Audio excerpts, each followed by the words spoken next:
ये दुनिया का सबसे मजबूत ग्लास है जिस पर गोली मारने से खुद गोली ही टूट जाती है और जब इसे हाइड्रोलिक्स मशीन से दबाया जाता है तो खुद मशीन ही दब जाती है। लेकिन इसे कुछ नहीं होता। इसे प्रिंस रूबर्ट्स ड्रॉप कहते हैं। जब कांच को पिघला कर ठंडे पानी में टपकाया जाता है तो ठंडा पानी इस गर्म कांच को लगातार ठंडा करता रहता है और कांच पर बहुत ज्यादा तनाव पड़ता है जिससे कांच टाइटली कंप्रेस हो जाता है और एक नॉर्मल कांच से कई गुना ज्यादा मजबूत हो जाता है। लेकिन अगर आप इसकी पूंछ पर थोड़ा भी प्रेशर डालोगे तो ये चकनाचूर हो जाएगा। कई लोगों को यही लगता है कि अगर धरती से कोई एस्ट्रॉइड टकराने वाला है तो हम उसे रॉकेट से उड़ा दे सकते हैं, लेकिन ऐसा करने से ग्रेविटी चाची चुपचाप नहीं बैठेगी। ग्रेविटी उन टूटे हुए टुकड़ों को फिर से एक जगह ला सकती है और फिर से शायद वो सेम पाथ ही फॉलो करे। और हाल ही में नासा ने भी एक ऐसा ही सिमिलर टेस्ट कंडक्ट किया, लेकिन उन्होंने उस एस्ट्रॉइड को उड़ाया नहीं बल्कि उसकी ऑर्बिट को बदल दिया। उन्होंने अपने एक छोटे से सैटेलाइट को उस एस्ट्रॉइड के साथ टकराया जिससे उस एस्ट्रॉइड की ऑर्बिट बदल गई। और 2025 में चाइना भी एक ऐसा मिशन करने वाला है।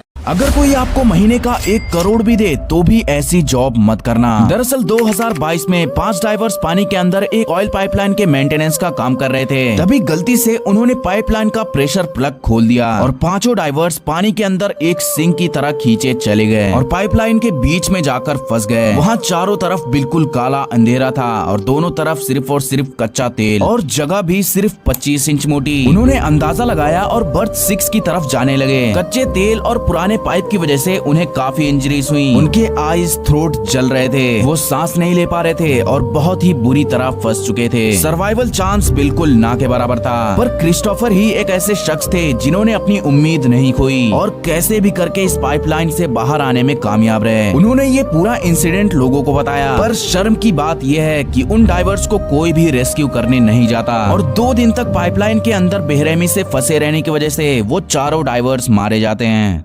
टाइम ट्रेवल सच में पॉसिबल है। इमेजिन करो कि कोई advance civilisation 65 million light years दूर अपने प्लेनेट से हमारी धरती को एक बड़े टेलीस्कोप से देखती है तो आप यकीन नहीं करेंगे उन्हें क्या दिखेगा। उन्हें यहाँ हम इंसान नहीं बल्कि डायनासोर्स दिखेंगे। ऐसा इसलिए क्योंकि जो ऑब्जेक्ट जितना दूर होगा लाइट को हमारी आँख तक पहुँचने में उतना ही समय लगेगा। मतलब अगर वो हमें देखते हैं तो उन्हें हम नहीं बल्कि 65 मिलियन साल पहले निकली डायनासोर्स के जमाने की लाइट दिखाई देगी। वैसे ही अगर हमारा सूरज विस्फोट या फिर गायब हो गया तो इसकी जानकारी हमें 8 मिनट 20 सेकंड बाद पता चलेगी, क्योंकि सूरज की रोशनी को भी धरती तक पहुंचने में 8 मिनट 20 सेकंड्स लगते हैं। इवन ये जो गैलेक्सीज की फोटो हैं, वो 4.6 बिलियन लाइट ईयर्स दूर की हैं। मतलब अगर इन गैलेक्सीज से कोई एडवांस सिविलाइजेशन हमारी धरती को देखती है तो यहाँ उन्हें कुछ नहीं दिखाई देगा, क्योंकि हमारा सोलर सिस्टम 4.5 बिलियन ईयर्स पहले फॉर्म हुआ था और वो हमें 4.6 बिलियन ईयर्स पहले देख रहे हैं, मतलब 10 करोड़ साल पहले।